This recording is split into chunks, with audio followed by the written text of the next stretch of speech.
8월 2일 화요일 창세기 1장 14절로 23절까지 말씀입니다.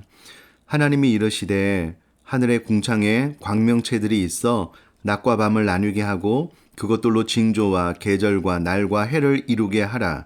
또 광명체들이 하늘의 궁창에 있어 땅을 비추라 하시니 그대로 되니라.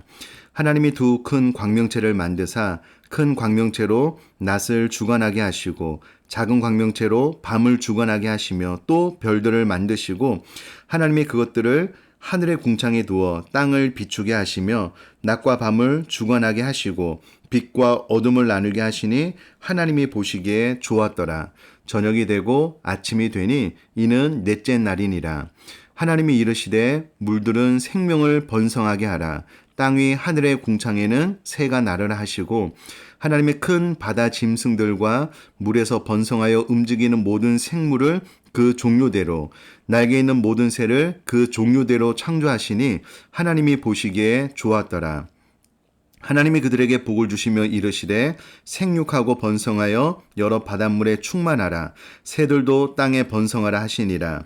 저녁이 되고 아침이 되니 이는 다섯째 날이니라. 아멘. 오늘 본문 안에는 하나님께서 창조하신 넷째 날, 다섯째 날에 관한 창조 기사가 기록이 되어져 있습니다. 하나님께서 넷째 날에는 하늘의 궁창에 광명체들을 만드셨는데요. 해, 달, 별을 만드셨습니다. 하나님께서 첫째 날 빛 자체를 창조하셨다면 넷째 날에는 빛을 내는 도구, 빛을 내는 곳을 창조하셨다라고 생각을 하시면 되겠습니다. 이와 같은 창조의 목적은 바로 광명체들로 인하여 낮과 밤을 나누게 하는 것이고요. 그것들로 징조와 계절과 날과 해를 이루게 하는 것입니다. 14절 말씀을 딱 보면 우리가 알 수 있는 것은 하나님의 넷째 날의 이 창조로 인하여 날이 생겨나게 되고 연수가 생겨나게 되고 계절이 생겨나게 되었다라는 거고요. 이것은 하나님께서 질서의 하나님이신데 이 세상 피조물은 바로 하나님을 반영하게 되는데 이와 같은 질서를 만드신 것을 통해서 하나님은 질서의 하나님이시다라는 것을 알 수가 있습니다. 또 이와 같은 광명체를 만든 목적을 보니 15절은 땅을 비추라 라는 것이고요. 17절도 땅을 비추게 하시며 라는 이 말씀을 통해서 하나님께서 창조하신 넷째 날의 핵심은 지구를 중심으로 광명체가 존재한다라는 것을 알 수가 있고요. 이는 지구 중심적, 지구에 사는 인간 중심적인 창조다라는 것을 알 수가 있습니다. 그리고 17절 말씀 보니까 하나님이 그것들을 하늘의 궁창에 두어 땅을 비추게 하셨다라고 기록을 하고 있는데요.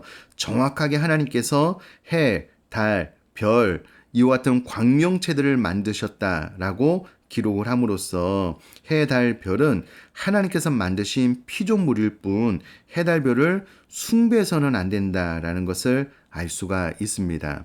이와 같은 사실로 인하여 우리가 교훈을 몇 가지 받을 수가 있는데요. 14절 말씀을 통해서 하나님의 창조 질서 있게 이 세상을 만드시고 창조 이후에 날도 해도 계절이라는 질서로 우리가 하루하루를 또 1년을 살아가는 것처럼 우리 내면 세계도 우리 정신 세계도 반드시 하나님의 창조 질서에 따라서 질서 있게 살며 살아가야 된다라는 교훈을 받을 수가 있고요.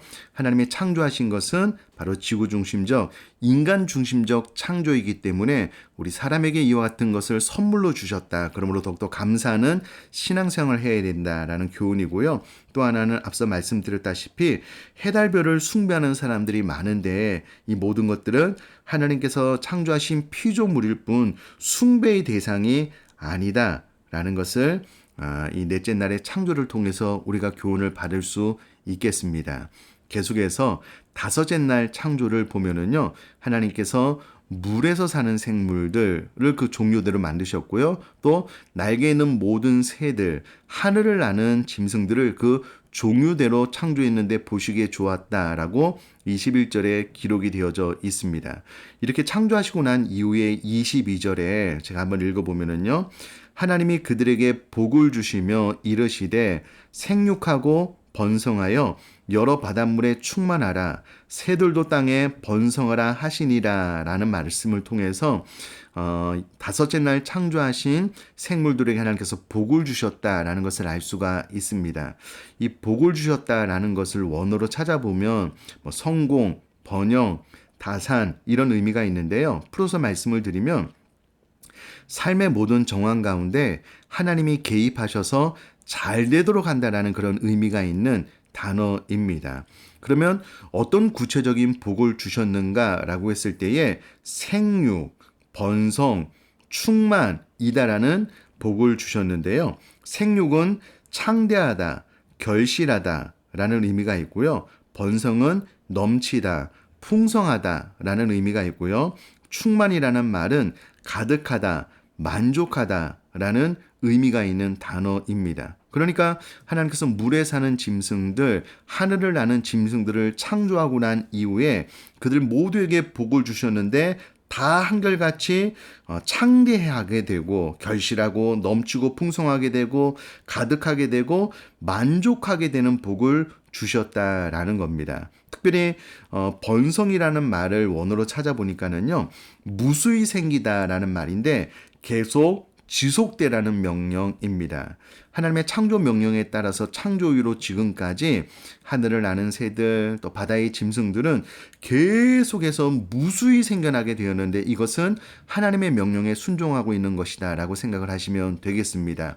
자, 앞서 말씀드렸다시피 모든 피조물은 하나님을 반영하는데 특별히 다섯째 날을 기억할 때 하나님께서 복을 주시면서 생육, 번성, 충만이라는 단어를 통해서 하나님의 생명력 넘치는 어떤 그 역동적인 힘과 풍요로움, 아름다움이 넘치는 다섯째 날이다라는 것을 알 수가 있고요. 이로 인해서 시편 기자는 시편 8편 9절에 여호와 우리 주여 주의 이름이 온 땅에 어찌 그리 아름다운지요 라는 말을 통해서 하나님이 창조하신 이 많은 이 피조물들이 이 땅 가운데 너무 아름답다 라고 고백을 하고 있습니다. 그러므로 하나님께서 창조하신 이 세계 안에는 하나님의 생명력이 넘치는 어떤 풍요로움, 아름다움이 넘치고 있다라고 생각을 할 수가 있는데 이 다섯째 날 창조로 인하여 우리가 교훈을 받을 수 있는 것은 우리가 기도하고 간구하는 것 이상으로 채워주시는 풍요로운 하나님을 기억한다면 우리들의 삶, 영혼, 정신, 육체 또한 이와 같이 풍성한 하나님의 생명을 우리에게 주시기를 원하시는 하나님의 마음을 이해하고 우리가 이 땅을 살아가는 동안에 육적으로도 그렇고 정신, 정서적으로도 그렇고요. 영적으로도 그렇고 이 다섯째 날의 창조처럼 하나님 내 안에 하나님의 생명력이 충만하고 풍요로움이 가득하고 아름다움이 가득한 신앙생활 되기를 원합니다. 나 또한 이 다섯째 날 하나님께서 창조하신 이 세계처럼 지금의 내 삶 가운데 계속되는 창대케 되는 결실하게 되는 넘치고 풍성하게 되는 가득하게 되는 만족하게 되는 은혜가 충만케 되기를 원합니다라고 기도하시면 반드시 우리 사랑하는 성도님에게 이와 같은 은혜를 하나님께서 주실 줄 믿습니다. 특별히 다섯째 날 이 창조 기사를 통해서 이와 같은 교훈을 받고 저와 우리 사랑하는 성도님의 삶이 하나님의 생명으로 또 풍요로움으로 아름다움으로 가득하여질 수 있기를 주님의 이름으로 축복합니다. 제가 한번 기도하겠습니다. 하나님, 오늘 넷째 날, 다섯째 날 창조 기사를 통해서 하나님처럼 우리 사랑하는 성도님들이 질서와 체계를 갖추되 특별히 우리 내면 세계 정서가 잘 질서정연해질 수 있도록 은혜 베풀어 주시기를 원합니다. 하나님의 창조하신 이 세상 하나님 우리가 숭배해야 될 것이 아니고 우리가 다스리고 통치해야 될 것을 기억할 수 있도록 도와주시고 또 특별히 하나님 다섯째 날 이 풍요로움을 기억한다면 하나님의 은혜로 풍성한 신앙생활을 해나갈 수 있도록 은혜를 허락하여 주옵소서. 감사드리며 예수님의 이름으로 기도드립니다. 아멘.